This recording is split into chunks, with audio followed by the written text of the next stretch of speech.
tá bom? Da aula a partir desse momento. E vou iniciar.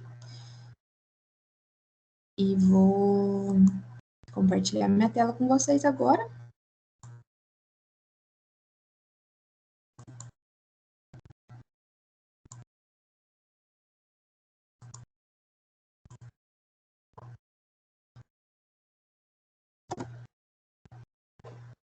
Então, vamos lá. Vocês estão me ouvindo, né, direitinho? Ninguém se manifestou, não falou nem boa noite para mim?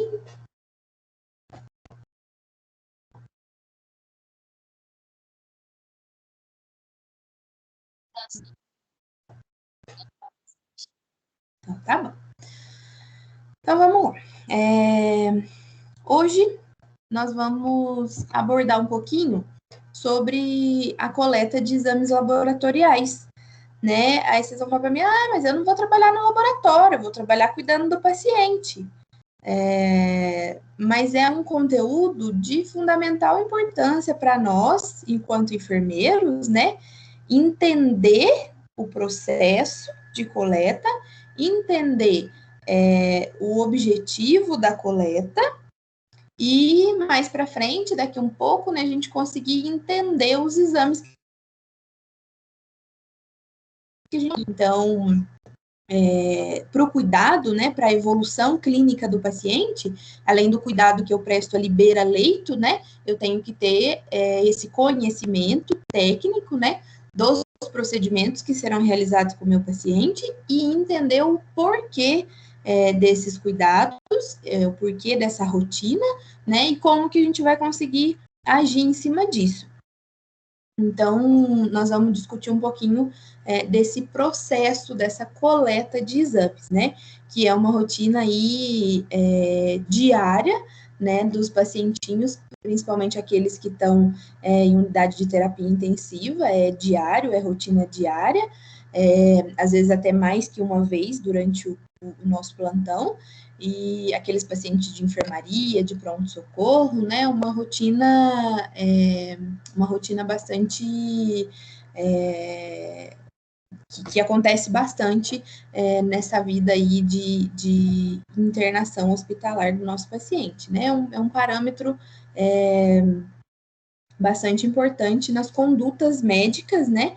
E nos cuidados que esse paciente vai receber. Então, é uma parte bem importante aí do conteúdo da nossa disciplina. Para a gente entender, então, a coleta, a gente precisa entender os passos que vão acontecer antes e depois desse ato de coletar, né, do ato de realizar a coleta do exame. Então, a gente chama de duas fases, né, a pré e a pós analítica, né? Porque a fase analítica é lá dentro do laboratório, né? Eles vão analisar a nossa amostra que foi enviada para lá. E aí a gente tem um passo antes e um passo depois. O passo depois da coleta, né? Entender esses resultados e saber trabalhar em cima dos resultados. E a fase antes dessa coleta, que a gente chama então de fase pré-analítica, né? É uma fase muito importante também, que a gente precisa ter conhecimento. Por quê? Porque a gente tem dados, né? A gente tem dados confiáveis, né? Estudos confiáveis, que provam para a gente que 70% dos erros que acontecem dentro dos laboratórios clínicos, né? Eles estão paralelamente ligados a essa fase pré-analítica, ou seja, do preparo para essa coleta. Então, é uma porcentagem muito grande, né? Então, é uma fase que a gente tem que entender, tem que conhecer e tem que trabalhar em cima dela, já que é a fase que a gente pode ver aí onde acontecem os maiores erros, né? Então, para a coleta de sangue, né, para a realização dos exames de laboratório, é importante que a gente conheça, controle e, se possível, evite algumas variáveis que possam interferir na exatidão dos resultados, né? Então, esse é o objetivo dessa fase. Pré-coleta e pós-coleta, né? Então, tudo isso, o pré-coleta e pós-coleta, é antes dessa amostra chegar lá no laboratório para ser analisada. Então, são duas fases onde a gente pode atuar e contribuir para que a gente nunca passe nem perto aí desses 70% de erro, né? Então, como que a gente vai agir nessa fase? Em cima do preparo do material a ser utilizado de acordo com a solicitação do exame, né? Então, antes de eu ir lá beira-leito do paciente, funcionar ele para fazer essa coleta, eu preciso ter o material adequado de acordo, né, com aquela solicitação de cada exame. Né, a identificação dos tubos, identificação segura dos tubos, né? Lembra que a gente já comentou sobre identificação segura. Então, as normas, né, de segurança internacional do paciente pedem aí no mínimo 3 itens de segurança, né, de identificação para ser uma identificação de forma segura do paciente. E isso tem que ser a identificação utilizada nesses tubos de coleta, né? Então, eu preciso de 3 itens para identificar esse tubo. Os mais comuns utilizados, então, a gente tem o nome do paciente, nome da mãe, ou número de registro, e data de nascimento, né? Então, são itens mais comuns da gente utilizar para identificação segura, né? O preparo do paciente e a escolha do local de punção. Então, essas fases, né, esses itens que a gente precisa checar antes de realmente realizar a coleta. A partir do momento que eu tenho isso tudo já adequado, pronto, e todos de acordo, né, de forma segura, de forma adequada, aí nós vamos, então, realmente oficializar essa coleta. Já né, do nosso conhecimento, então, que a gente pode ter 2 tipos de amostra para esses exames laboratoriais, né? 2 tipos de amostra de sangue, né? Ou a gente tem uma coleta de sangue venoso, ou a gente tem a coleta do sangue arterial, né? São 2 tipos de sangue diferentes, de acordo com o tipo de exame solicitado. Né? Então, vamos começar pela coleta do exame de sangue venoso, né? Então, a fase onde a gente tem que escolher o local da punção, né? Isso é uma parte vital do diagnóstico, né? Então, a gente tem que escolher, antes da gente realizar a coleta, o local mais adequado e que a gente vai coletar uma amostra de maior qualidade, sem erros, sem danos para o paciente, né? Então, a fase aí da escolha do local de punção é uma fase importante, que tem que ter a sua devida atenção. A gente tem aí as vias mais comuns, né, de coleta, né? Seria no antebraço, né? Um local onde a gente tem mais visibilidade da veia, né? Um local que dói menos, né? E a gente tem menos incidência também de provocar danos, né? Hematomas e tudo. Então, talvez uma via mais fácil de acesso, né? E aí, quando a gente não consegue, a gente tem uma segunda opção, que seria a parte do dorso da mão, né? A superfície dorsal da mão. A gente tem também algumas veias de escolha na parte dorsal da mão, mas são veias de menor calibre, né? Por isso aumenta um pouco a dificuldade da punção. É um local mais dolorido para o paciente, né? Então a gente vai causar mais dor no paciente. E é um local onde a pele é um pouco mais fina ali, né, mais delicada, a gente também pode ter mais incidência de hematoma, né? Então, a escolha aí, antes de realizar, é um passo importante, né? Embora qualquer veia do membro superior que apresente condições de coleta pode ser puncionada, as veias basílica e cefálica são as mais utilizadas, sendo a basílica mediana e mais indicada, pois a cefálica é mais propensa à formação de hematomas. Voltar só para a gente localizar elas aí, né? A mediana e a cefálica, né? Então, a mediana é na parte mais interna do antebraço e a cefálica na parte mais externa. certo? Então, são as mais utilizadas.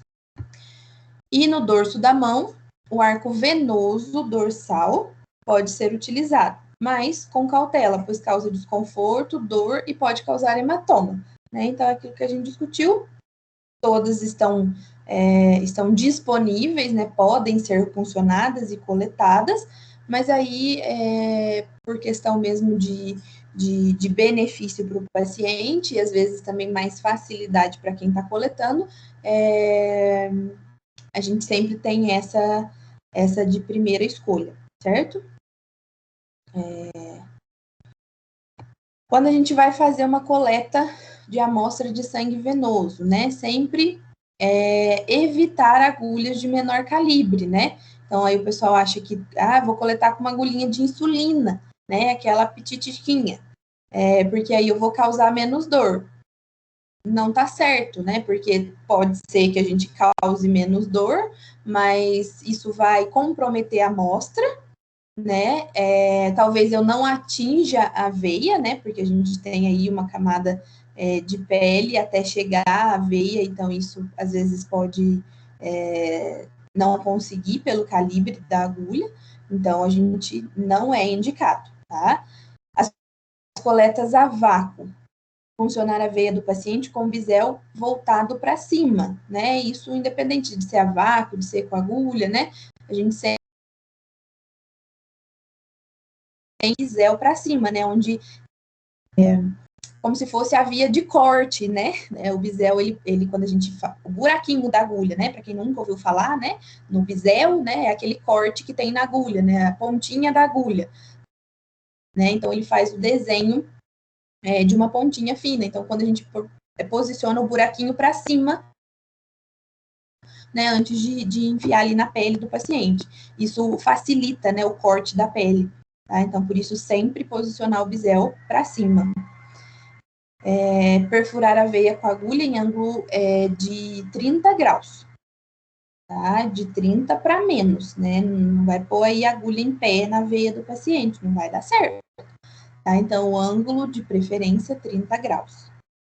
Em coletas com seringa e agulha, verificar se a agulha está bem adaptada à seringa, para evitar a formação de espuma ou às vezes até extravasamento do sangue, né? Então, toda vez que a gente encaixar ali a agulha antes da coleta, né, encaixar a agulha na seringa, a gente tem que confirmar realmente se está posicionada, se está fixa ali, para não ter essa alteração. Não puxar o êmbolo da seringa com muita força, né, nem com muita força, nem com muita rapidez. Isso também compromete a amostra. Ainda em coletas com seringa, descartar a agulha, passar o sangue deslizando pela parede do tubo. Né? Então, a gente não pode nem voltar o sangue para dentro do tubo com a seringa, porque isso vai comprometer a amostra, e também não pode espirrar aquilo ali de uma vez dentro do tubinho de coleta, né? Ele tem que ser, o sangue tem que deslizar pela parede, né? Para também não comprometer a amostra. Quando a gente fala, então, algumas dicas aí, né? Para coleta de sangue venoso, quando a gente vai posicionar o garrote, né? Que é ou a fita de elástico, a gente tem uns bem modernos hoje em dia, né? De clamp, né? Que aí você só aperta o clamp, ele solta, mas o mais famoso, mais conhecido aí é aquela tripinha de gato mesmo, né? Que é utilizada aí na maioria das instituições, né? Que é o mais comum. Mas o garrote, ele tem que ser posicionado entre 7 a 10 centímetros do local da punção, né? Então, tem gente que põe ali o garrote bem em cima da dobrinha, onde que a gente vai usar a veia que a gente vai usar para coleta. E isso atrapalha na hora de coletar.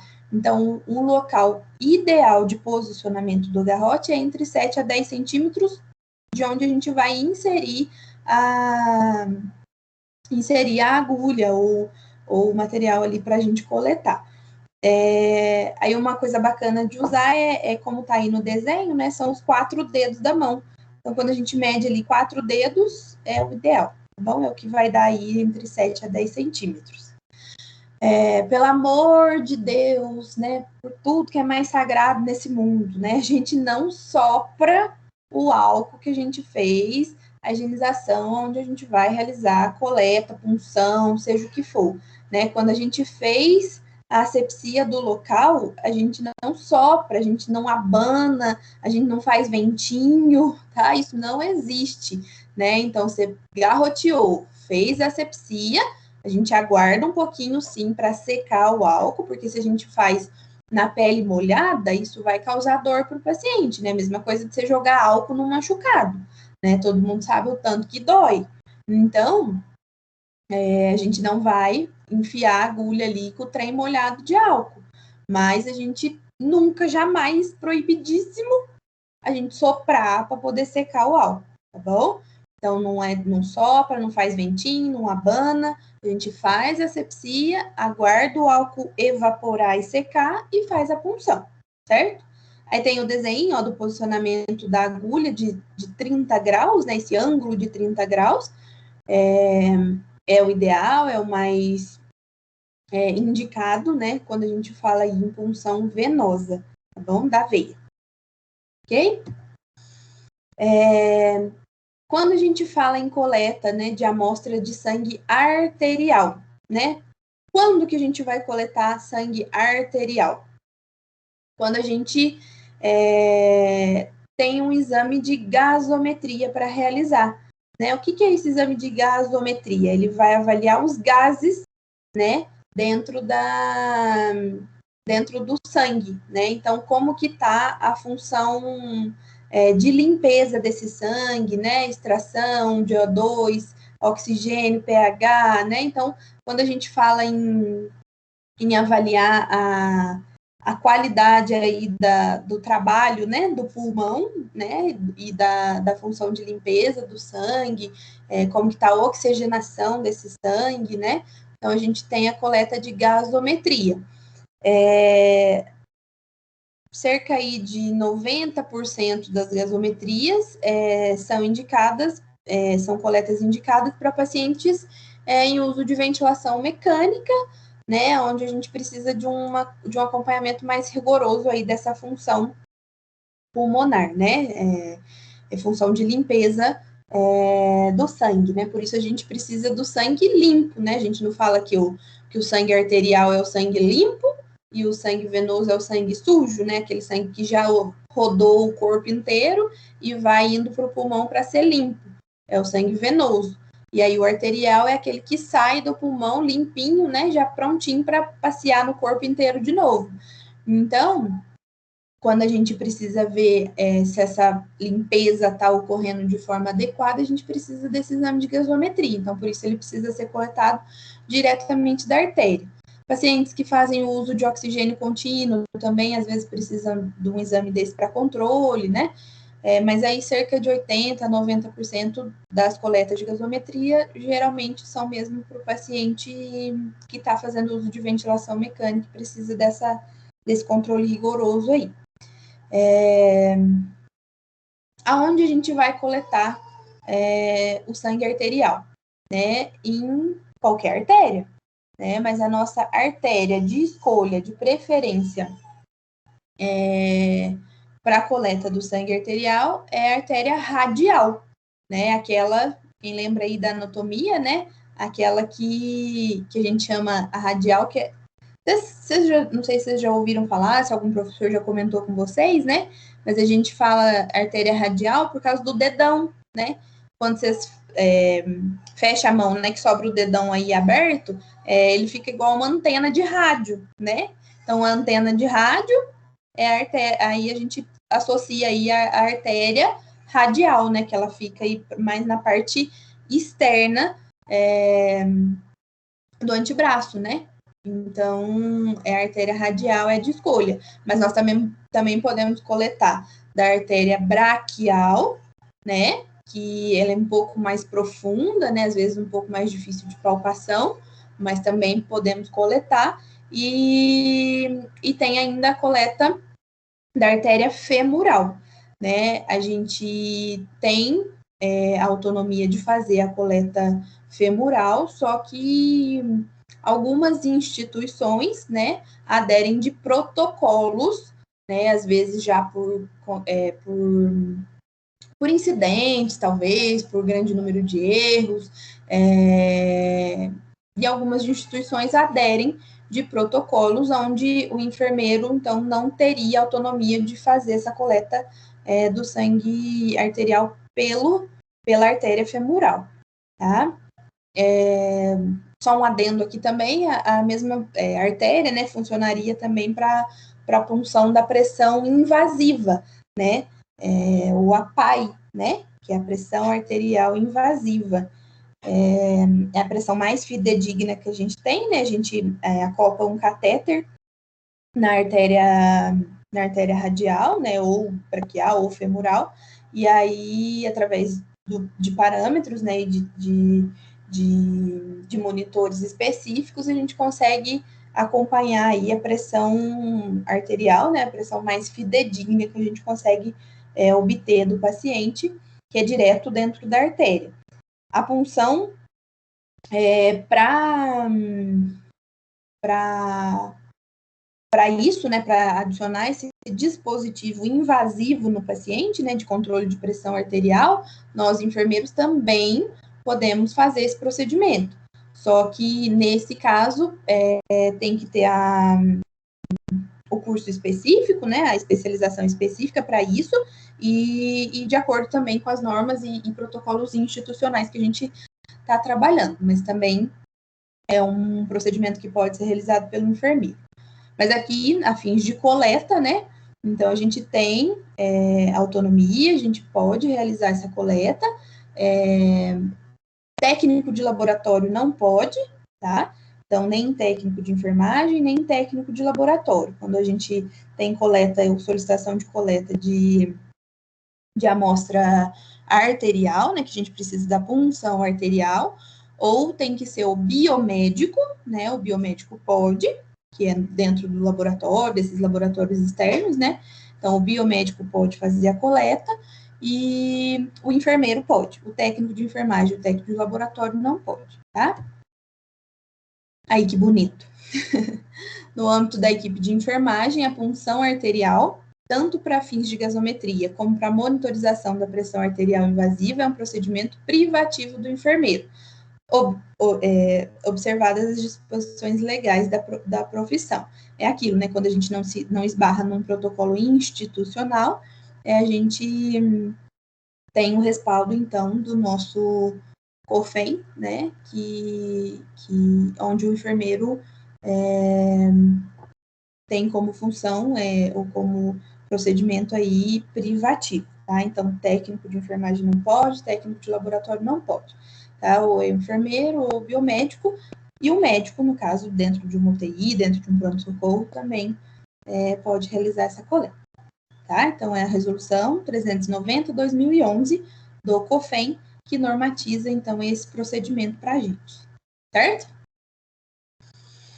A fase pós-coleta, onde a gente encontra aí também grande número de erros, né? Onde a gente pode atuar e contribuir para que a gente não passe nem perto daqueles 70% de erro. Então, o que a gente pode contribuir aí para ter uma fase de pós-coleta adequada, né? E não prejudicar nem a amostra e não ter que ocasionar aí uma nova coleta para o paciente. Então, não executar o procedimento de espetar a agulha no tubo. Então, esse procedimento aí, salvo nos tubos vácuo, né, que tem que ser por agulha, desse jeito que está aí, nos outros a gente não pode, porque quando a gente faz essa conduta, né, de colocar através da agulha, a gente cria uma pressão positiva que provoca, além da hemólise, que nós vamos discutir ela um pouquinho para frente, o deslocamento da rolha do tubo e pode provocar um acidente com a ponta da agulha. Então, quando eu ponho pressão dentro do tubo, além de eu estar prejudicando, comprometendo a amostra que eu estou colocando ali dentro, eu ainda tenho o risco de acidente de trabalho com o pérfuro cortante, né, com a ponta da agulha. Então, não pode fazer isso. Então, como que a gente previne a hemólise, que é um dos maiores causadores aí de recoleta, né, no paciente? A gente tem que homogeneizar a amostra suavemente por inversão, de 5 a 10 vezes. Então, não é chacoalhar, não é agitar, não é rolar na mão, né? Tem gente que põe o tubinho na mão, entre as duas mãos e esfrega, né? Isso também não existe, tá? Então, como que a gente homogeneiza? A gente vira, né? A gente inverte o tubo de cima para baixo, de baixo para cima, de cima para baixo, de baixo para cima. E esse processo a gente faz de 5 a 10 vezes, é onde a gente homogeneiza, ou seja, a gente faz o sangue entrar em contato com as substâncias que a gente tem de acordo com cada tubo de coleta, tá? O material coletado não deve ficar exposto a temperatura muito elevada ou mesmo exposição direta à luz, também para evitar hemólise e degradação, né? Então, não pode ficar no calor, não pode ficar exposto ao sol, luz intensa, né? Então, tem que ter esse cuidadinho com a amostra. O volume, né? Então, quando a gente tem o frasquinho, todos os frascos, eles vêm identificados com o limite ou a tolerância de mínimo e máximo de amostra, né? Então, aí, eu vou aproveitar isso. Agora eu colhi 10 ml, eu vou socar os 10 ml dentro do tubo, né? Nem que extravase, não é assim, né? A gente tem esse limite de mínimo e máximo, justamente porque a gente tem, a maioria dos tubos aí tem adicionais, né, que são proporcionais ao volume de amostra. Então, se eu coloco mais ou se eu coloco menos sangue dentro dos frascos, eu vou estar prejudicando aquela amostra, ou vou estar alterando aí os parâmetros do resultado desse exame. Né? Então, tubos com volume insuficiente ou com excesso de sangue alteram a proporção sangue aditivo, podendo levar a hemólise e resultados incorretos. Então, ficar de olho quando eu for fazer essa coleta, respeitar esse limite de tolerância. A maioria deles vem com essa setinha na lateral, né? Indicando o limite ideal ali de amostra. Então, a pontinha da seta é o volume ideal, e aí a gente tem essa tolerância, né, dentro da seta, que pode passar um pouquinho, diminuir um pouquinho, mas nessa tolerância, nesse limite de tolerância, tá? Então, não adianta eu chegar ali e pôr um dedinho de sangue lá no fundinho do frasquinho, pode até ser que eles vão tentar passar o exame, mas há grandes chances, né, da gente obter resultados incorretos com isso, ou até mesmo a perca dessa amostra coletada, né, que não vai ter valor isso aí.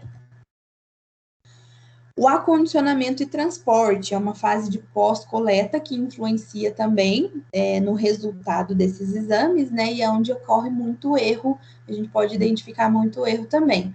Então, tubo com amostra coletada, a gente não transporta deitado. Então, guarda essa primeira frase que é imprescindível, né, para qualquer transporte. Então, quando eu fiz a coleta, eu homogeneizei meu tubinho. Eu vou acondicionar no meu, seja o meu super, ultra frasco da moda de transporte, né, que são esses aí apropriados, específicos, aquele famoso, o de marca, né? Então, meus frascos de marca, ou seja, minha maletinha que eu comprei lá no 99 de transportar as amostras, né? Aquela maletinha quadradinha com tampinha. Então, seja o feito específico para isso, ou seja, o adaptado para isso, né? As nossas amostras dentro desses recipientes, elas vão ser sempre transportadas em pé, tá? Então, guardou isso, nós já vamos diminuir 50% de erro no pós-coleta, tá? Falando um pouquinho da segurança do paciente, né? Então, um dos maiores danos que a gente causa aí numa coleta errada, mal feita, mal planejada para o paciente é o hematoma, né? Então, é a complicação mais comum que acontece nas coletas, né? Quando a gente vai coletar a amostra. Então, ele origina-se do extravasamento do sangue para o tecido durante ou após a punção, sendo visualizado na forma de uma protuberância. Então, principalmente nas coletas arteriais, a gente vê, forma ali na hora aquela pelota debaixo da pele do paciente, né? Tem muito mais pressão, muito mais meios aí de extravasar para a pele. Mas acontece também na coleta venosa, né? Então, se a gente posiciona mal a agulha ou o dispositivo ali de coleta e não faz um garroteamento adequado, ou saca a agulha do paciente, esquece de tirar o garrote, né? Então, tem uma série de fatores que a gente pode atuar para minimizar o impacto do hematoma no paciente, né? Que é, então, o dano, né, ou a complicação mais comum que a gente consegue observar nas punções. Né? A gente tem ainda, né, a punção acidental de uma artéria, né? Então, às vezes, porque elas passam ali um emaranhado, né? A gente pensa ali na nossa fiação, né? Então, é um emaranhado. A gente tem veia, tem artéria, tem nervo, né? Tá tudo passando ali debaixo da pele, invisível ao olho nu, né? Então, a gente não consegue, às vezes, enxergar aonde está passando, por isso do entendimento e do conhecimento técnico da anatomia, né? É onde a gente vai conseguir basear a nossa técnica, né? Mas às vezes pode acontecer esse erro aí, então, acidental de quando eu for coletar um sangue venoso, eu atingir a artéria, né? Então, como que a gente identifica? Pela presença do vermelho vivo, né? Que a gente sabe que a coleta do material, que é o sangue limpo, né? A gente tem aquele vermelho vivo, vibrante, alegre, né? E quando a gente colhe o sangue venoso, né? Aquele sangue sujo que já passou no corpo inteiro, limpando o corpo inteiro, então ainda é um pouco aquele vermelho mais escurecido, né? E pela drenagem de sangue em jato, né? Então o sangue venoso ele não tem pressão, né? Ele é um sangue, quando você aspira, você vê que ele vem drenando, né? De forma devagar ali, né? Conforme a gente vai drenando, ele vem junto. Já o sangue arterial ele tem pressão, né? Então ele faz esguicho, faz jato mesmo. E pulsa, né? A artéria, né? Onde a gente consegue ver o pulso, identificar o pulso. Então, o sangue que está ali dentro, se ele está extravasando, ele vai pulsar conforme as batidas do coração, né? Caso ocorra a punção acidental de uma artéria, é importante realizar uma pressão local por pelo menos 5 minutos, além de uma oclusão mais eficiente no local da punção.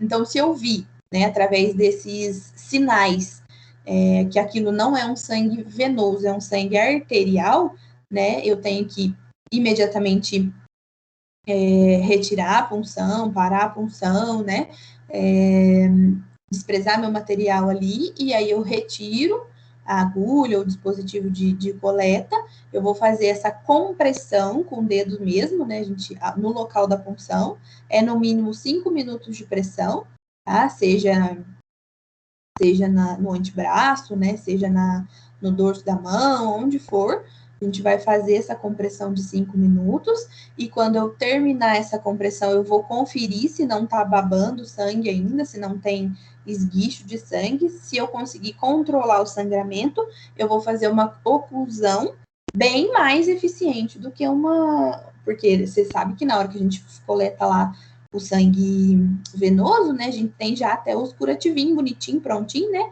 que é aqueles cor de pele, né, que a gente cola, então aquilo lá não serve se a gente coletou aí, se a gente atingiu acidentalmente a artéria, a gente precisa fazer uma oclusão com pressão, né, às vezes com um micropore, né, mesmo, dar a volta, pôr um pedaço de algodão, uma bolinha de algodão, pôr micropore, às vezes até mesmo o esparadrapo, para fazer uma oclusão mais firme ali do local que a gente puncionou, para não ter extravasamento de sangue, para aquilo não ficar babando, né, e causar aí um hematoma imenso para o paciente e mais danos, tá?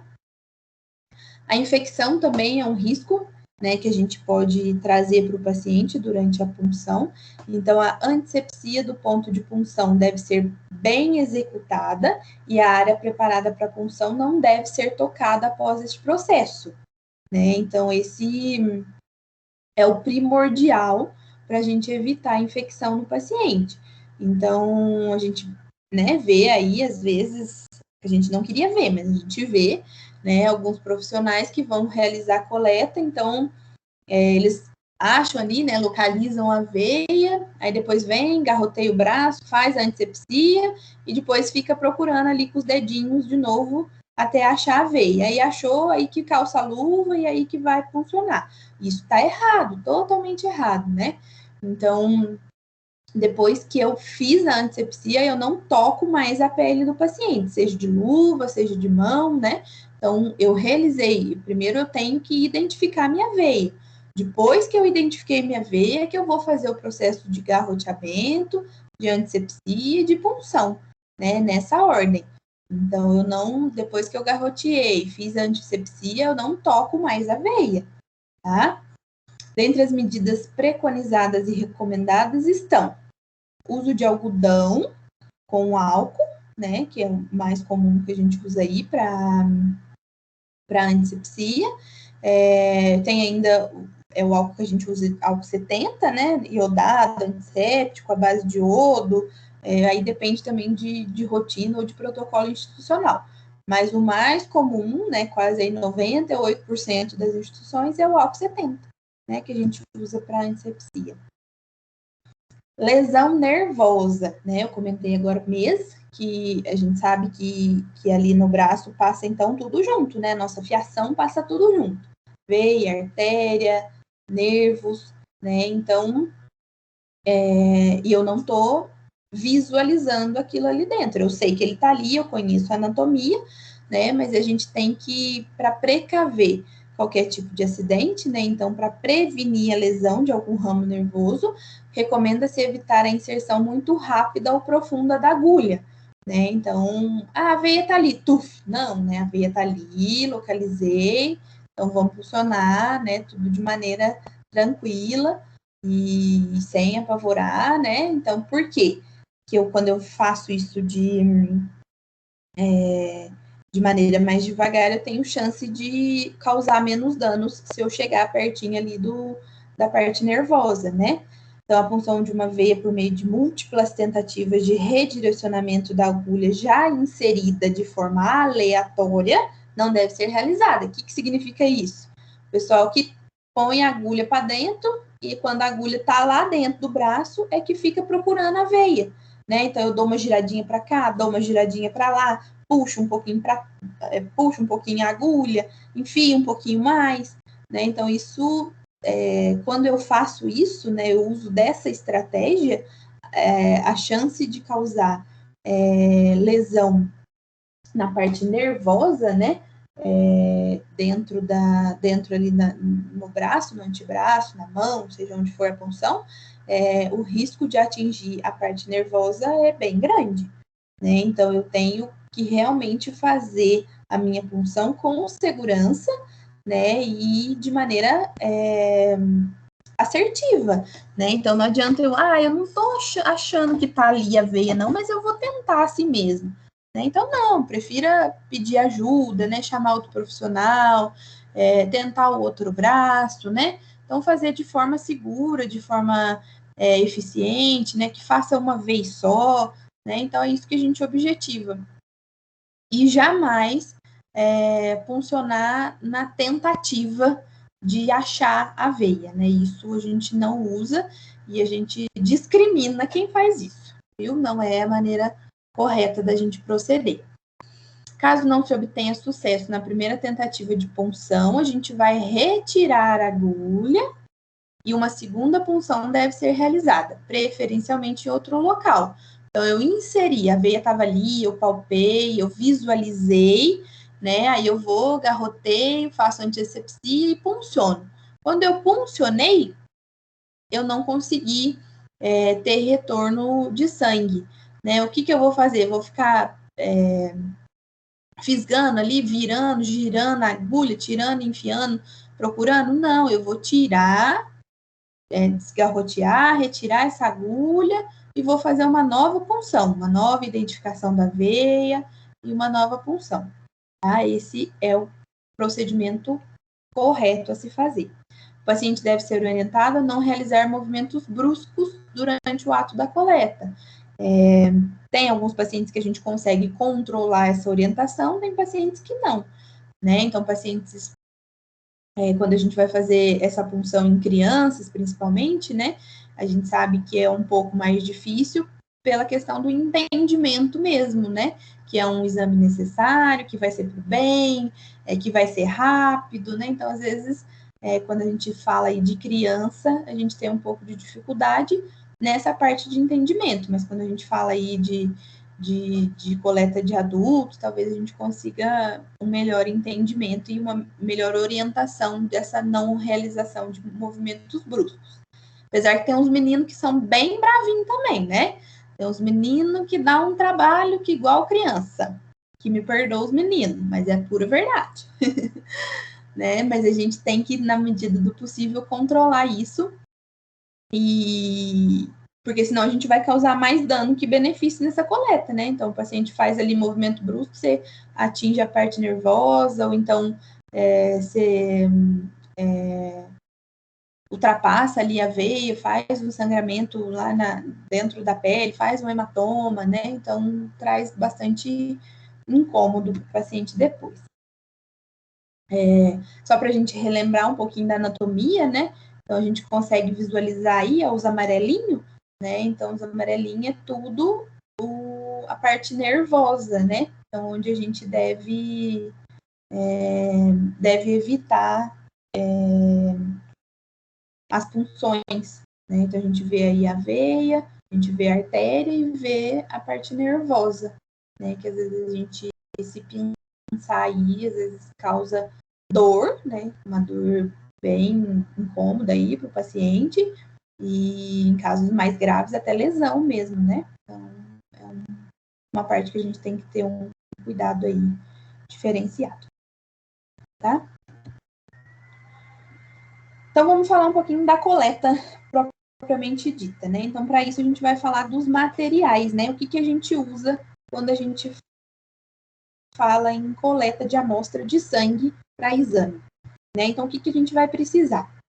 Luvas, sempre, imprescindíveis, indispensáveis, e não tem ninguém que prove ao contrário, tá? Então, coleta de exame, eu vou entrar em contato com material infectante, né? Eu vou entrar em contato com sangue, eu de maneira nenhuma vou dispensar o uso de luvas, né? Tanto nós, como profissionais, não podemos admitir isso, né? Nem enquanto pacientes, né? É um risco que a gente não precisa correr, não pode correr e eu não vou admitir que vocês permitam que corram, tá? Então, assim, uso de luvas sempre, tá? Indispensável. Seja, é porque eu vou colher da minha mãe, então não vou usar luva. Não, você vai usar luva, tá? Então, o uso de luvas indispensável.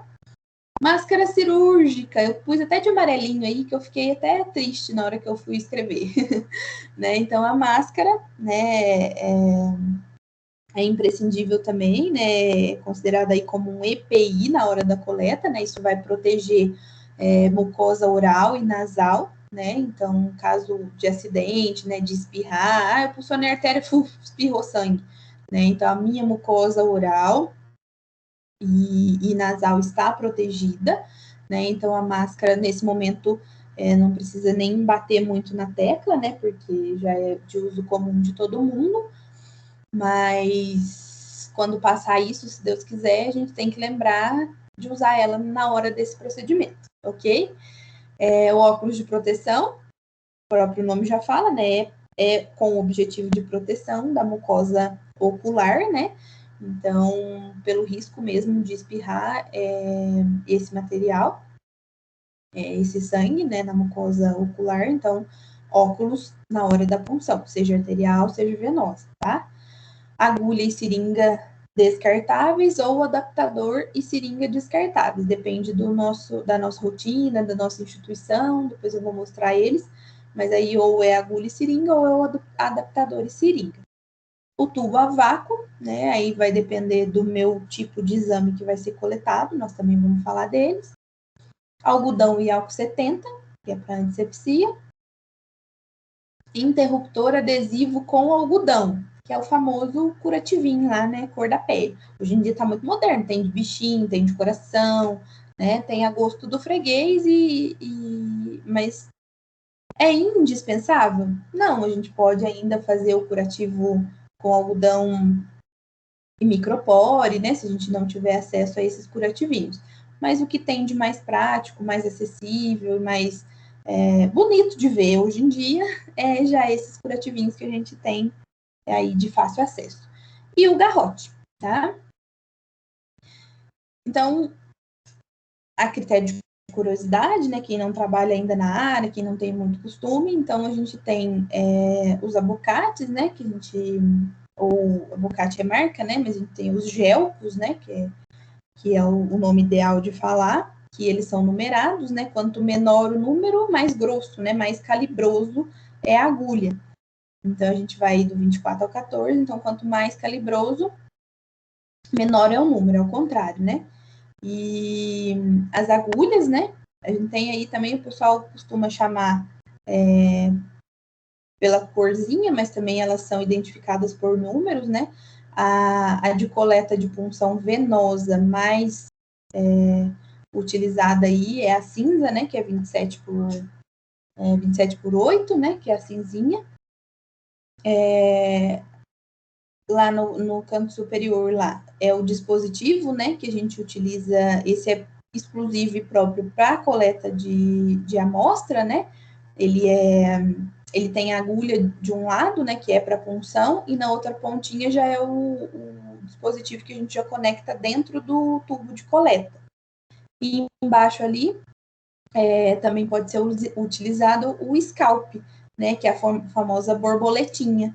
Né? Então, às vezes, quando a gente tem medicação rápida, né, que o paciente não tem que ficar funcionado, a gente usa essa borboletinha, que é o scalp, e também pode ser utilizada para coleta de sangue para amostra. As seringas, que eu acho que já é mais comum para todo mundo. O dispositivo que eu falei para vocês, lá que a gente usa no adaptador, né? Esse adaptador, ele é reutilizável, né? Ele é higienizado, reutilizável, e já o dispositivinho aí da agulha, né? E o fundinho lá onde a gente conecta o tubo direto, ele é descartável, né? Aí tem aqueles mais simplesinhos, tem esses coloridinhos embaixo, todos têm a mesma função. É um dispositivo já para coleta, né? Exclusivo de coleta, certo? Quando a gente fala, então, em coleta de seringa e agulha, utilizando a seringa e a agulha, né? Quando a gente fala em adaptador e agulha, né, nesse processo lá, ó, a pontinha é a agulha, a gente funciona, e o tubo que a gente vai coletar, ele já vem direto ali no dispositivo, a gente pode ir enchendo quantos tubos forem necessários, para quantos exames foram solicitados, de acordo com os exames que foram solicitados, né, os tubos que forem precisos aí para coletar a amostra, né, então nesse aqui a gente tem essa limitação, né, de colher de acordo com o tamanho da seringa, né, então geralmente as seringas utilizadas é de 10 ml, até porque quando eu falo assim, eu vou colher, mas eu vou colher com a seringa de 20, que eu aproveito a viagem. Bobagem, né? Porque você vai coagular o sangue todo ali dentro da seringa e não vai usar para nenhum exame. Né? Então, quando a gente fala em coleta de seringa agulha, é a seringa de 5 ou de 10, e é para uma coleta única e nesse volume. Se você precisar de mais, o ideal é o adaptador e seringa, que aí você consegue fixar aquele adaptador ali quando funcionou a veia, e aí você vai trocando os tubos e enchendo. Né? Então, quando eu tenho um volume maior aí para coletar de amostra, esse seria o mais indicado. O scalp, né, que é a borboletinha que eu falei para vocês, então eu adapto, né, o scalp aí ou no adaptador de coleta ou na seringa, né? E colho a quantidade de sangue aí de acordo com os tubos que eu for precisar, com os exames que precisam ser coletados, certo? Vamos parar 10 minutinhos, tomar uma aguinha.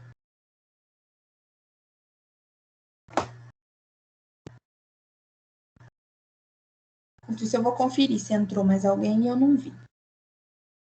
10 minutinhos, tá, gente? 8h20, 8h30 a gente volta.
pessoal, vamos voltar.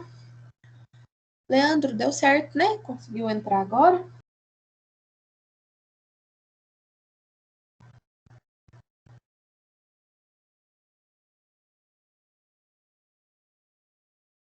Deu certo, Camila. Obrigado, viu? É que eu tentei desde cedo, não estava dando certo, mas agora foi. Valeu. Então tá. Você tá no grupo da disciplina? Do WhatsApp? Eu até tinha mandado o link para você, aí você me adicionou no grupo. Tá. Mas deu certo. Então tá bom. Então vamos continuar. Vou voltar a tela aqui.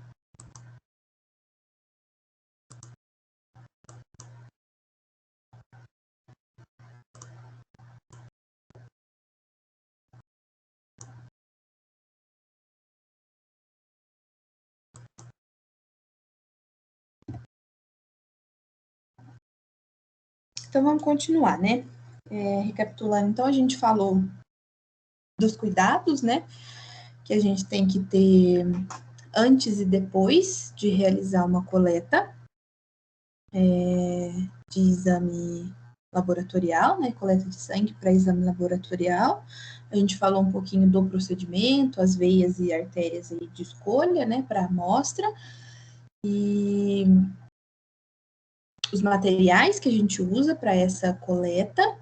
E agora nós vamos falar um pouquinho dos tubos dessa coleta, né? Então, onde a gente, na hora que a gente realiza a coleta, onde que a gente vai armazenar essa coleta desse material. Então, existem alguns tipos de tubo, né? Específicos para cada tipo de exame ou cada objetivo aí de exame. A gente tem vários fornecedores aí, né? Desse tubo de compra desse material, mas as cores são mantidas, né? Como visual mesmo, então, independente da marca, as cores vão ser as mesmas, tá? Mas eles têm nome, né? Caso a gente tenha alguma dúvida aí na hora de coletar. Então, vamos falar um pouquinho de cada um. A gente vai começar pelo tubo azul, né? Ou também conhecido como tubo de citrato, né? Porque ele tem citrato de sódio, né? Dentro do tubo, né?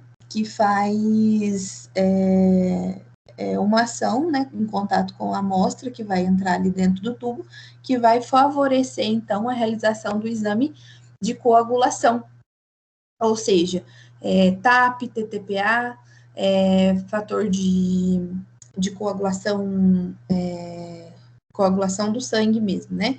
Então, quando a gente fala em exame de coagulação, a gente vai sempre realizar essa coleta no tubo azul, tá?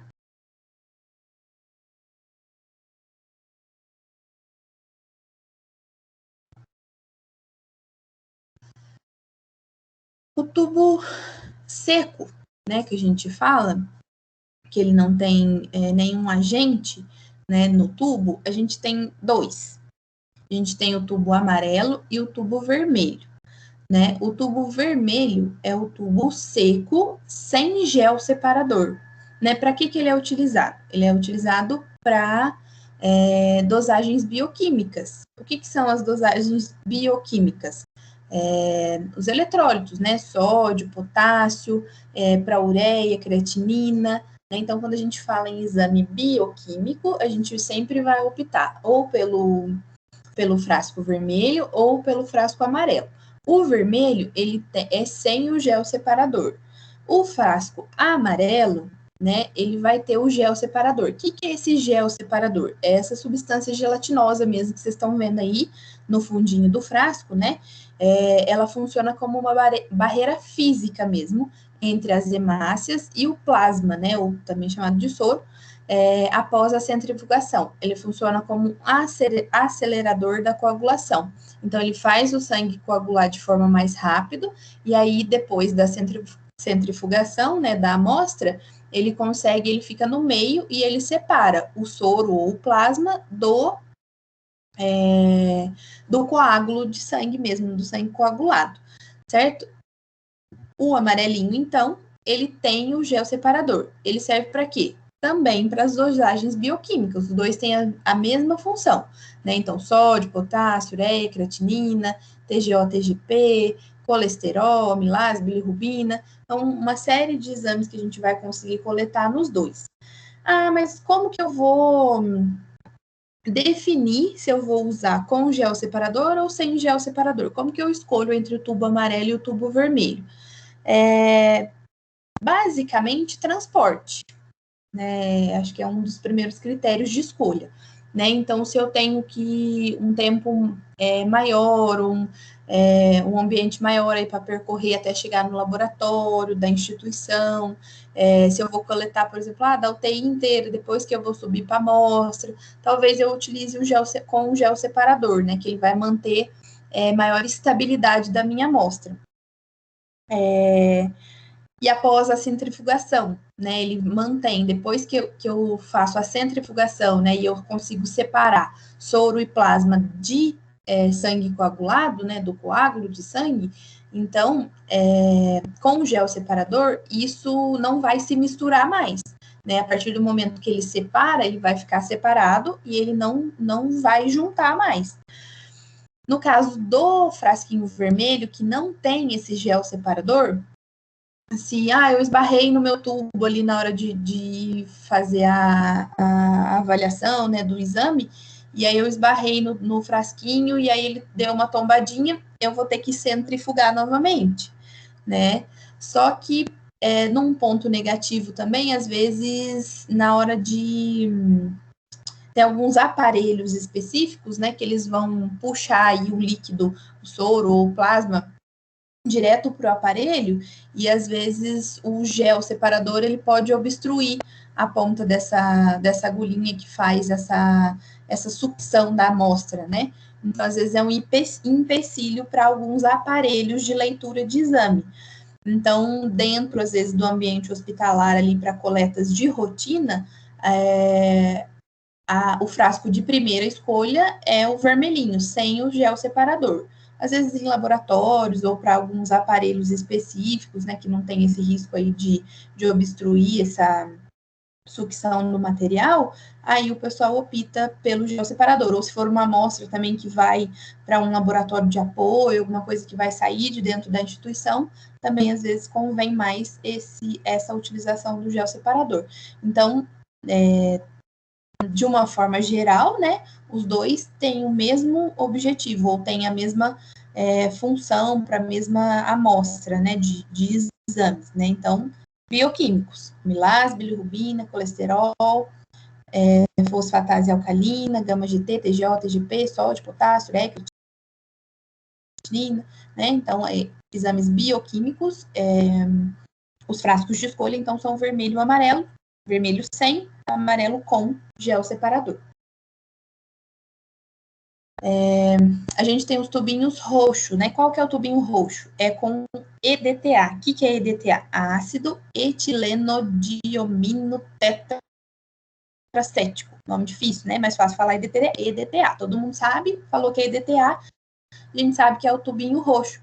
O que é esse EDTA? Ele funciona como um quelante mesmo da amostra, né? E ele facilita, né, proporciona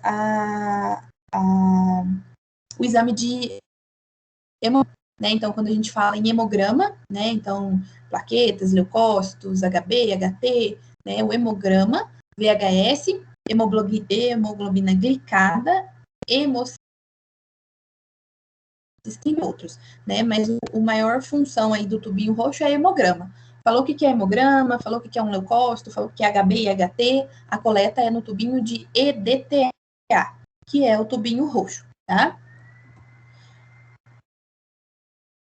O verdinho, né? O verdinho, ele tem heparina lítica e sódica. Ele é utilizado para exames mais específicos, como, por exemplo, a troponina, né? E talvez, às vezes, também é utilizado para coleta de hemograma, tá? Então, o verdinho na maioria, né, das coletas aí, a opção, quando é troponina, enzimas, né, a gente coleta no verdinho. Mas ele também é uma opção para a coleta do hemograma. Ele vai ter aí depois como resultado final o sangue total, né? Então dá para fazer esse exame. E só de critério de curiosidade, né? Tem algumas seringas, não sei se todo mundo já teve acesso, né? Mas a gente tem algumas seringas que são seringas específicas, né? Seringas que vêm já industrializadas, prontas para coleta de gasometria, né? Porque algumas instituições aderem à coleta de gasometria na seringa normal, só que a gente precisa heparinizar essa seringa, né? Como que a gente hepariniza a seringa? A gente vai lá no frasquinho de heparina mesmo, convencional, né? A gente só que a gente não deixa a heparina dentro da seringa, né? A gente aspira, é como se fosse lavar a seringa com heparina, né? A gente aspira aquela quantidade dentro da seringa e devolve tudo para dentro do frasquinho. Então a seringa ela é só lavada mesmo com a heparina antes da coleta da gasometria. E algumas instituições já tem aí acho que na maioria, né? A gente consegue a seringa específica, né? Que ela já vem pronta para coleta de gasometria. A gente não precisa fazer esse trabalho aí de fazer essa lavagem de heparina da seringa antes da coleta, né? Então, ela já vem pronta. E ela vem pronta com essa solução, né, de heparina já de fábrica, né? Então, ela chega já pronta para coleta, só tirar da embalagem e fazer a coleta. Então, é a mesma substância que a gente encontra no frasquinho verdinho, tá? O fluoreto de sódio, né, que a gente encontra dentro do tubinho cinza, né, então o tubo cinza também pode ser chamado de tubo com fluoreto de sódio, que ele é usado para dosagem específica, né, de glicose, lactose, ácido lático, né, o ácido lático também pode ser usado na seringa, quando a gente tem a seringa própria, né, que já vai para o aparelho próprio de leitura de gasometria, às vezes a gente já consegue o ácido lático lá. Se a gente não tem, a instituição não tem esse aparelho, a gente consegue fazer específico também aí coletando no tubinho cinza, tá? Então, mas geralmente utilizado mais aí para glicose e lactose, essas funções, tá? Então, quando precisar de coleta em fluoreto de sódio, vocês sabem que é o tubinho cinza. E tem ainda o tubo branco, né? O branco é aquele, assim, coringa na manga, né? Como diria. A gente tem o tubinho, ele é desmineralizado. Então, ele serve para dosar metais, né? Como, por exemplo, aí o zinco, tá? Mas também pode ser utilizado como forma de transporte de amostra. Por exemplo, eu fiz a coleta, meu material foi centrifugado, aí eu vou mandar para um laboratório de apoio, né, fora da instituição, e eu preciso mandar só o soro ou só o plasma, né, não pode ser sem a parte ali do coágulo. Então, eu tiro, né, do frasquinho, por exemplo, é um coagulograma, meu aparelho de coagulograma quebrou, eu vou ter que mandar para o meu laboratório de apoio. Aí eu vou tirar o plasma que sobrou ali, né, após a centrifugação, vou colocar só o plasma dentro do frasquinho branco e encaminhar para o meu laboratório de apoio. Então, eu uso mesmo como meio de transporte. Seria aí 90% da função dos tubos brancos, tá? Então, só para fixar bem aí, né? Então, o azul é aquele que tem citrato, permite análise da coagulação do paciente. Então, TAP, TTPA, né? INR, né? O vermelho, a contagem cílica que, quando entra em contato com o sangue, coagula. Como ele é possível identificar anticorpos e fenótipos específicos. O amarelo, ou bioquímica, né? O amarelo contém também o ativador de coágulos, junto de um gel separador. Neste tubo, pode coletar amostras de sangue para testagem de sorologia, imunologia, ainda marcadores tumorais e cardíacos, e bioquímicos em geral. O lilás ou rosa, né, que é algumas marcas é mais rosado, algumas marcas vai mais para o roxinho, né? Mas é aquele que tem o EDTA, né? Que é aquele que tem a função quelante, que também é um tipo de anticoagulante. Nele é possível coletar sangue para análise hematológica, né? Ou seja, o hemograma, né? Basicamente. O verdinho é aquele da heparina, então lembrar sempre aí da troponina, né? Da seringa que já vem com esse material também. Então, ele viabiliza o estudo de plasma sanguíneo, permitindo o estudo das enzimas antiplaquetárias. E o cinzinha contém o fluoreto de sódio, alguns também é associado de EDTA, mas o maior componente dele é o fluoreto de sódio, que permite o estudo de glicose e ainda outros fatores relacionados com o açúcar presente no sangue.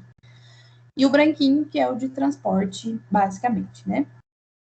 Então, visualmente, né, para a gente fixar. Então, vocês estão vendo, o amarelinho e o vermelhinho estão até juntos, né, para não ter erro, né? Então, o azulzinho, citrato de sódio, vermelhinho e amarelinho com ou sem ativador de coágulo, ou com ou sem gel separador, né? O com heparina, que é o verdinho, o rosinha ou lilás, dependendo do fabricante, puxa mais um tomzinho, com o EDTA, e o cinzinha, o fluoreto. Gravou? Pronto. Vamos poder coletar. A amostra de sangue, né? Então, quando eu coleto o sangue do paciente, a gente tem a separação de plasma ou de soro, né? Dependendo do tubo que eu coletei esse material. Então, quando a gente fala em separação de soro e coágulo, o que a gente tem? O que resta depois da coagulação do sangue obtido in vitro? Sem anticoagulante, espontaneamente ou por centrifugação, que deve ser removido, né? Então, é a separação, né? Então, eu deixo ali, ou ele vai ficar ali em pezinho, lembra, nunca vou deitar o meu frasquinho. Quando ele fica em pezinho, depois da coleta, ele separa ali, que ele não tem não tem anticoagulante ali no frasquinho, ele vai separar sozinho, ou após a centrifugação, a gente vai ter coágulo e vai ter soro. E quando a gente tem a amostra dentro do tubinho com o uso de anticoagulante, né, seja também de maneira espontânea, a gente espera aquilo acontecer, ou a gente centrifuga aquilo, a gente vai ter plasma, leucócitos e plaquetas e hemácias. Então, basicamente, eu tenho, sem o uso de anticoagulante, eu tenho soro e coágulo, com o uso de anticoagulante, eu tenho plasma e hemácias, tá? Como que vai funcionar isso, né? Ou que amostra eu faço com que tipo de... qual tubo vai me gerar qual tipo de amostra, né? Então, quando a gente usar o roxinho e o verdinho, então, qual que é o roxinho e o verdinho mesmo? Roxinho ou lilás, né? Do hemograma, ou verdinho, que seriam para as enzimas, troponina, né? A gente tem sangue total, né? A gente não precisa separar soro, plasma, a gente depende do hematócrito, né? E a gente tem o hemograma. Então, a gente não precisa separar nem soro nem plasma, a gente tem o sangue completo, o sangue total, não tem separação ali. Então, a gente vai usar nesses tubos esse tipo de amostra para obter resultados, então, de hemograma e de enzimas. Tá? Quando a gente usa o tubinho azul, ou seja, o azul, qual que é o azul mesmo? A gente vai ver coagulação, né? Então, ele vai fornecer para a gente os fatores de coagulação, TTPA, TAP, NR, né? Os fatores de coagulação sanguínea. Então, quando eu preciso investigar fator de coagulação, eu preciso colher no tubinho azul e a gente vai ter a separação do plasma. Eu vou fazer essa identificação no plasma, né? E quando a gente usa o vidrinho cinza e o vermelho e amarelo, né? A gente tem o plasma sem a fibrina, ou seja, eu vou ter o soro, tá? Então, o tubo seco, tendo o gel ou não tendo o gel separador, tendo o gel, ele facilita ou ele acelera a coagulação. Mas não tendo gel, eu vou ter a coagulação também, às vezes só vai demorar um pouquinho mais. Mas a gente tem coagulação do sangue. E aí isso gera para a gente o soro, certo? Então, quando eu preciso identificar glicose ou exames de bioquímica, eu vou investigar no soro, que é o plasma sem a presença de fibrina. Né? E quando eu vou investigar fator de coagulação, INR, TAC, TTPA, né, que são os fatores de coagulação do sangue, eu posso ter o plasma, que seria o soro com a fibrina, certo? O que é esse coágulo que sobra embaixo? Né? É o processo fisiológico que leva à formação de rede de filamentos de fibrina. O nome dado a esse processo é a coagulação do sangue. Então, eu tenho a separação do soro. Esse, no caso aí, o do desenho, ele tem o gel separador e embaixo a gente tem o coágulo, que é a rede de fibrina que aprisiona as células sanguíneas, leucócitos, hemácias e plaquetas. Então, os leucócitos, hemácias e plaquetas ficam concentrados nesse coágulo e o que sobra para mim é o soro.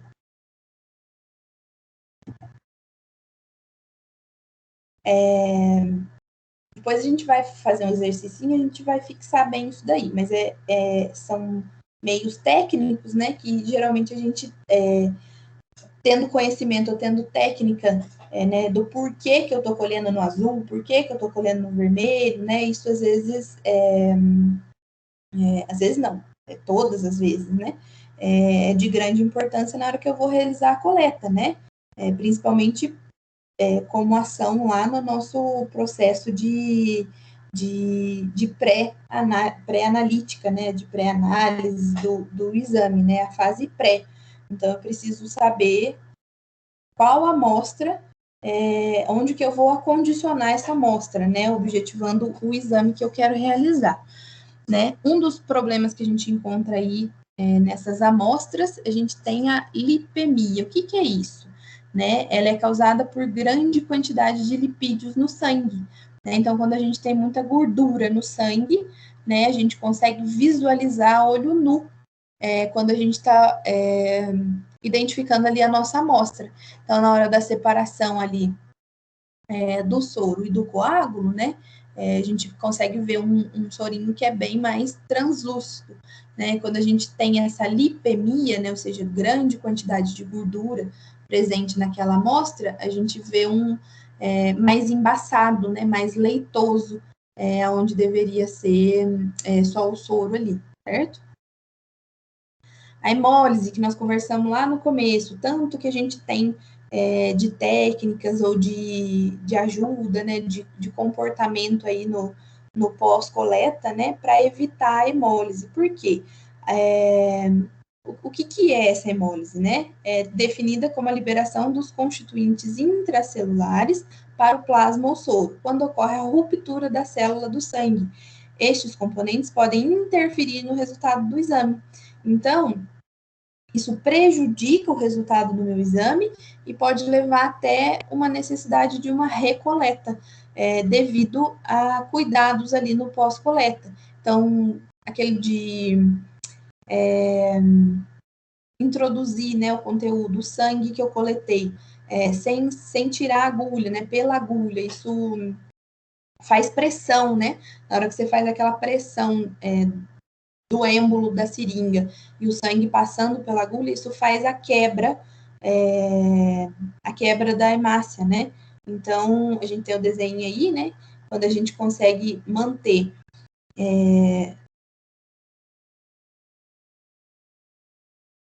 então, quando a gente não tem a quebra da hemácia, a gente consegue um plasma e um soro translúcido, limpo, isso favorece ou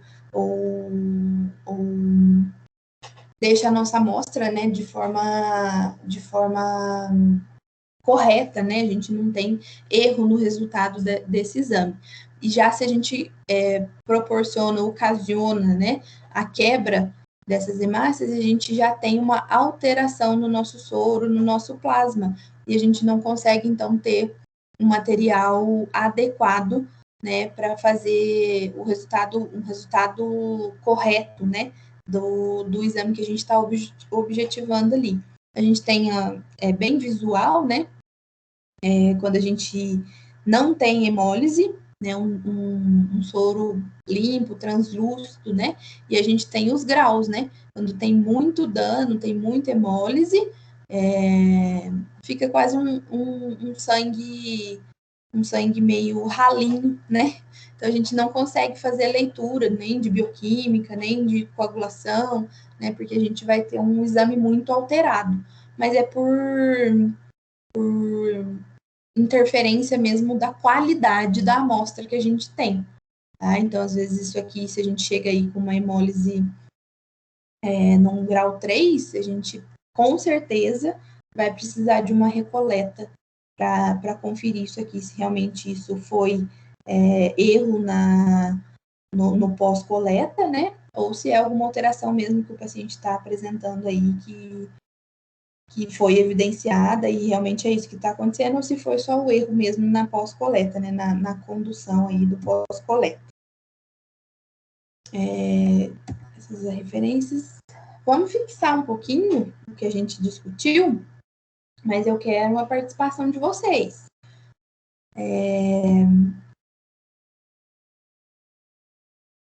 Vocês querem que eu fale o nome ou eu vou ter voluntários?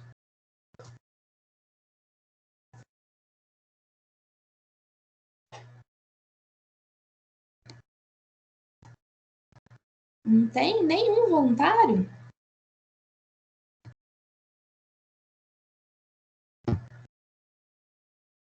Ah, fiquei triste agora.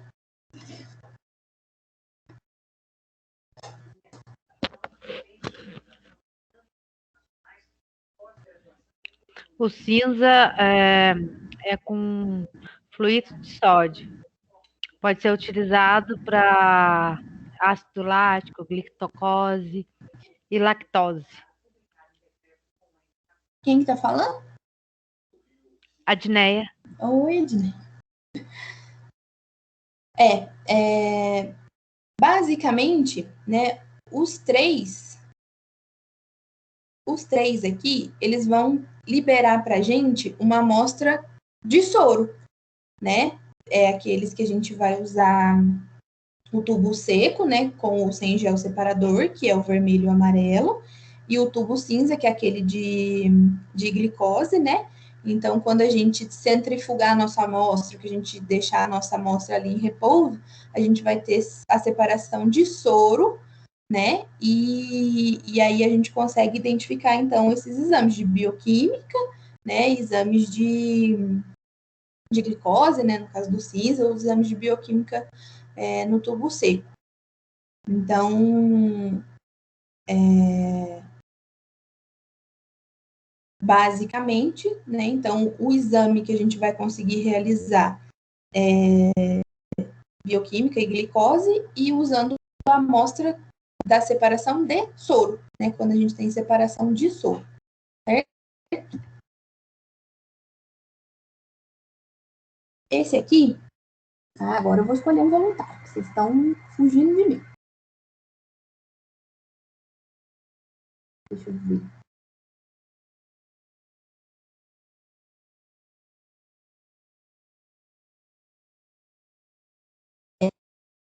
Ajuda aí. Que exame que eu consigo fazer no tubinho roxo? Às vezes um tonzinho de roxo, às vezes um tonzinho de rosa, né? Eles têm a mesma função. Que exame que a gente consegue fazer nos roxinhos? Hemograma. Muito bem. E no verdinho?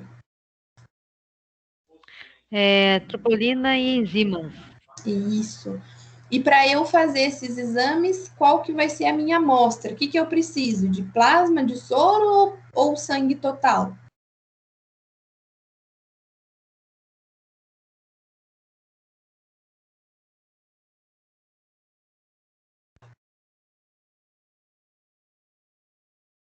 Quem vai responder essa? Letícia?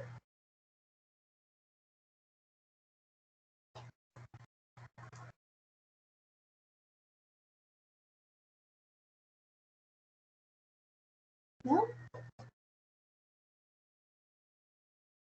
Yasmin? Tá aí? Camila, Lidiane, vai ser sangue total? Sangue total, isso.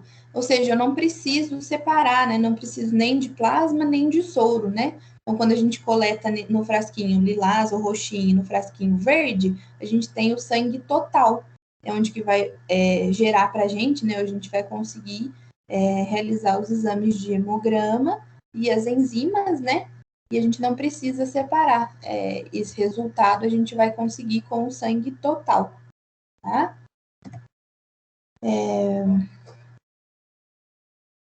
Gabriel, tá aí?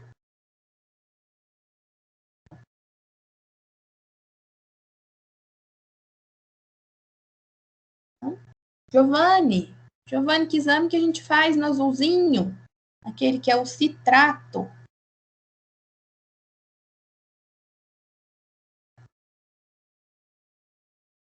Não? Ai, professora, olha, que eu tô tentando. Camila, Oi? é para ver a coagulação, não é? Quem que tá falando? A Jéssica, Emanuele. Oi, Jéssica, tudo bem? Tudo de onde? Exatamente. São os fatores de coagulação sanguínea, né? Então, eu tenho o INR, né? TAP, TTPA, né? Os fatores de coagulação sanguínea, né? Então, toda a cadeia de coagulação. Então, a gente consegue identificar esses exames através do tubinho azul, que é aquele de citrato, né? Então, tubinho azul, exame de fator de coagulação sanguínea, é o tubinho de citrato. E para eu fazer o exame de coagulação, né, o azulzinho, né, qual amostra que eu vou utilizar? Vai ter que ser o sangue total? Eu consigo fazer do plasma ou precisa ser do soro? O plasma. Muito bem, isso mesmo. Então, quando eu vou fazer coagulação, né, ver fator de coagulação, eu vou utilizar o plasma, tá? Então, só para a gente recordar aqui, ó. O soro, eu vou ter a separação, né? Eu não uso anticoagulante. Então, quando o sangue coagula, né? Ele forma um coágulo lá no fundinho do nosso tubinho, a gente sobra soro, tá? O soro, ele é o plasma, né? Mas ele não tem a fibrina, porque a fibrina ficou ali no coágulo, né? Quando ele juntou ali leucócitos, hemácias, tudo ficou no coágulo, a fibrina.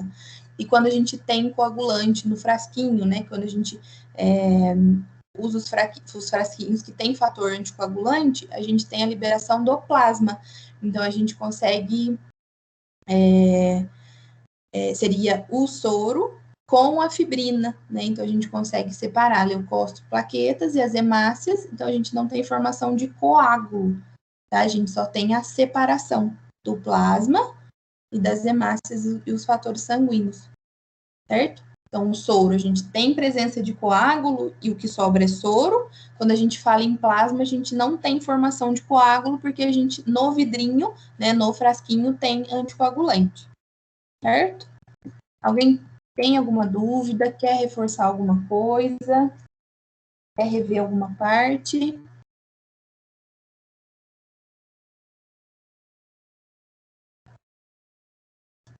Todo mundo entendeu direitinho?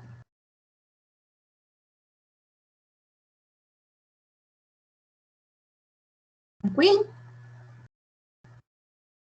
Tranquilo.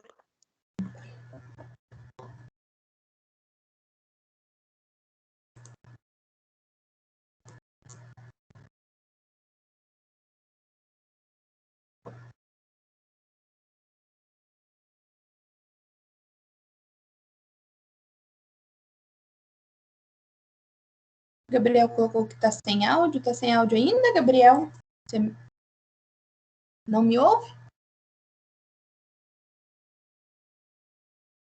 Ele deve ouvir você, mas ele não tem áudio Ah, para para responder. responder, né? É na hora que eu perguntei, né? Deve ser isso. Bom, para quem não estava aqui no começo da aula, eu queria só reforçar com vocês que a gente tem só mais uma aula, que é semana que vem, né? Antes da... Agora eu entendi, Gabriel. Eu tive uma ajuda, mas eu entendi. Tudo bem, tranquilo, sem problemas. A gente tem só mais uma aula, que a gente vai falar um pouquinho da parte das traqueostomias, né? Das cânulas de auxílio aí da parte respiratória, né? Os procedimentos, os cuidados, tudo isso. E depois, o que seria a nossa próxima aula vai ser feriado, então a gente não tem a aula. E aí, na próxima aula de vocês, que vai ser com um outro professor, já vai ser a prova oficial, né? Então, pedir para vocês dar uma olhadinha de novo, né, no conteúdo, ver se ficou tudo bem claro, se vocês têm dúvidas. Tem os conteúdos adicionais que a gente deixou lá no portal, né, tanto pré-aula, pós-aula, então reforçar, dar uma olhadinha de novo, se vocês tiverem alguma dúvida, eu vou deixar um tempinho, né, na aula que vem, para a gente reforçar isso, rever essa parte, e para ir tudo bem lá na hora da avaliação. A avaliação a gente dividiu, né, como a disciplina é compartilhada, essa primeira avaliação seria do José Guilherme, né, não vai ser ele, eu acredito, que até lá já vai ter iniciado o novo professor, mas vai ser, essa primeira vai ser do novo professor, e a segunda oficial é que vai ser aplicada por mim, mas nós dividimos o conteúdo, tá? Então, é o conteúdo da minha aula e o conteúdo da aula dele. Então, a gente juntou tudo para fazer essa primeira avaliação oficial e vai funcionar do mesmo jeito na segunda.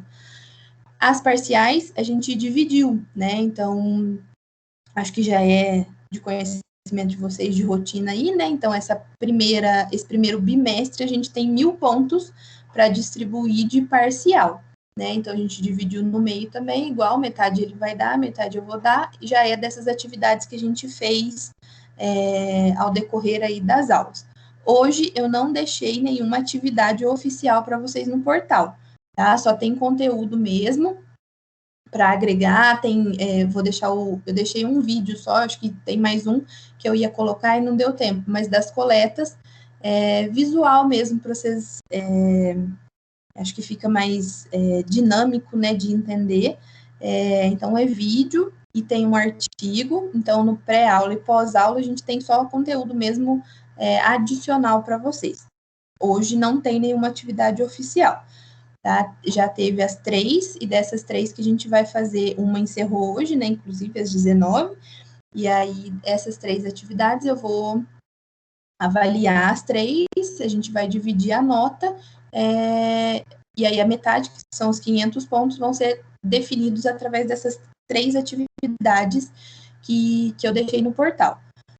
E aí depois tem a primeira oficial, e no segundo bimestre a gente dá andamento.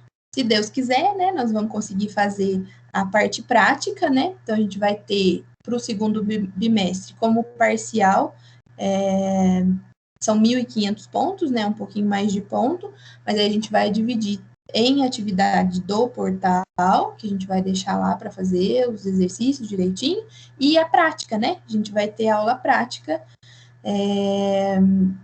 no laboratório mesmo da faculdade, a gente vai conseguir fazer também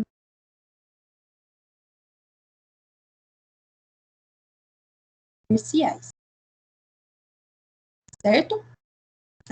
O conteúdo de hoje era isso, queria agradecer a presença de todo mundo. Se ninguém tiver nenhuma dúvida, a gente vai encerrar hoje. Oi? Você colocou presença para Jéssica Giardini, que ela conseguiu entrar bem depois e ela tá sem áudio. Eu vi. Não, na hora do intervalo eu não, e aí eu coloquei sim, eu vi que ela entrou. Ela e o Leandro. Né? Eu também. Então tá jóia.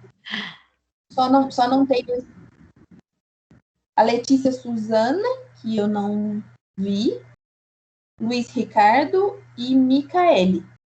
Os 3 só que não consegui. Beleza. Camila, então, obrigada. Sim? A aula prática vai ser distribuída também em grupos pequenos no laboratório? Sim. A gente vai separar por horário, tá? E aí a gente só está esperando, porque vocês sabem que está em reforma, né? Os prédios lá, e aí vai ter uma sala nova, porque acho que deu uma mudada geral lá. Está em fase final já lá da reforma, mas nós programamos as aulas práticas tudo para o fim mesmo do segundo bimestre, tanto pensando na pandemia, né, quanto pensando nessa reforma. Em relação à pandemia, foi liberado as aulas práticas presenciais para todos os cursos de saúde, né? Então, em relação à pandemia, por enquanto, né, a legislação em vigor libera para uso quando for de estudo relacionado à saúde, né? Então, enfermagem, psicologia, fisioterapia, educação física, então todos esses está liberado a atividade prática em laboratório, por enquanto. Então, né, a gente está dentro das normas. É uma coisa um pouco difícil da gente garantir que até lá ainda vai continuar assim, mas a norma em vigor até o momento é essa, né? Nós só estamos aguardando aí o término da reforma e passar esse conteúdo teórico primeiro, e aí depois a gente entra na prática, certo? Certinho. É novo para todo mundo, né? Sim. Tudo, acho que está tudo em adaptação ainda, né? Então, a gente espera que continue assim. A gente sabe que está evoluindo, né? Que está caminhando a pandemia. Então, a gente, às vezes, dá um passo para frente, alguns para trás, né? Então, mas até o momento que eu tenho de informação para vocês é que a gente está liberado para aulas práticas, a gente seguindo todo o protocolo, né? De distanciamento, de higienização, de cuidados, de número de pessoas, e assim que a gente conseguir organizar como vai funcionar direitinho, aí a gente vai passar o cronograma para vocês também. A gente vai separar em grupos e horários, e a gente consegue fazer isso na prática, né? Porque fundamentos técnicos, sem pôr a mão na massa, a gente vai ficar bem difícil, né? Então, nós estamos torcendo aqui para que dê tudo certo, que a gente consiga fazer. E tem visita também, acho que nós vamos conseguir fazer, né? Acho que semestre passado não deu certo para a turma do semestre passado, mas agora a gente já teve a orientação que talvez a gente consiga também, acho que vai dar certo sim. E aí é só uma questão de organização mesmo e ver como que vai correr aí as coisas em relação à pandemia, que está um pouco fora de alcance de todo mundo de prever os próximos passos, né? Mas essa visita que você fala é na onde? Oi? Essa visita que você fala é na onde? Visita em instituição mesmo, né? Opa. A gente tem aí os hospitais da cidade, né? Que prestam assistência ao SUS, que a gente pode fazer visita, e a unidade de pronto atendimento, a UPA, né? A gente tem a possibilidade ainda. Nós estamos tentando autorização, vendo como vai funcionar, mas assim que eu tiver informações mais precisas, aí a gente põe no cronograma e agenda direitinho. Mas eu acredito que vai dar certo também, né? Tá nos nossos planos, tá bom? Beleza. Então, tá bom. Então, eu espero vocês na próxima aula. Eu vou falar mais uma vez, se vocês tiverem dúvidas, dá uma olhadinha aí nos nossos slides mais uma vez, que eu disponibilizei de todas as aulas para vocês.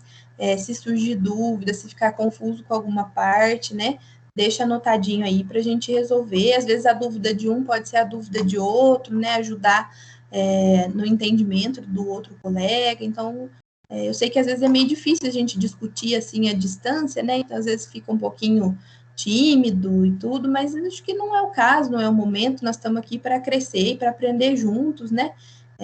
Para evoluir juntos. Então, acho que está todo mundo aí na mesma linha, né? No mesmo pensamento. Então, não se acanhem com isso, não. Né? Às vezes, dividir é bacana e é importante. Eu acho que ninguém tem que ter problema com isso, não, tá? Então, vamos trazer, e aí a aula que vem a gente vai discutir o tema da aula, depois no finalzinho a gente separa esse tempinho para a gente discutir ou relembrar alguns pontos importantes de todas as aulas, né? Fazer um resumão aí de todas as aulas, e se alguém tiver alguma dúvida a gente expõe, já resolve junto, e porque aí a próxima aula seria o feriado, e na outra é com outro professor, mas já vai ser a prova oficial, né? A avaliação oficial de vocês.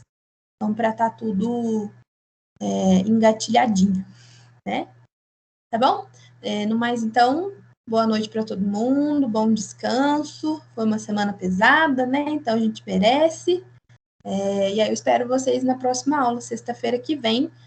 Lembrando que, impreterivelmente, às 7h30, né, gente? Que senão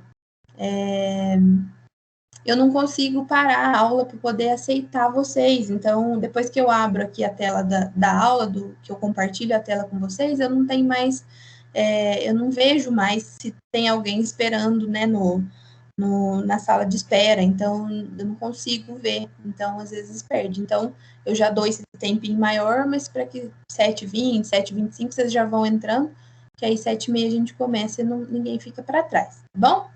Espero para vocês. Boa noite. Tchau, tchau. Com Deus, até semana que vem. Boa noite Boa também. Boa noite. Boa noite.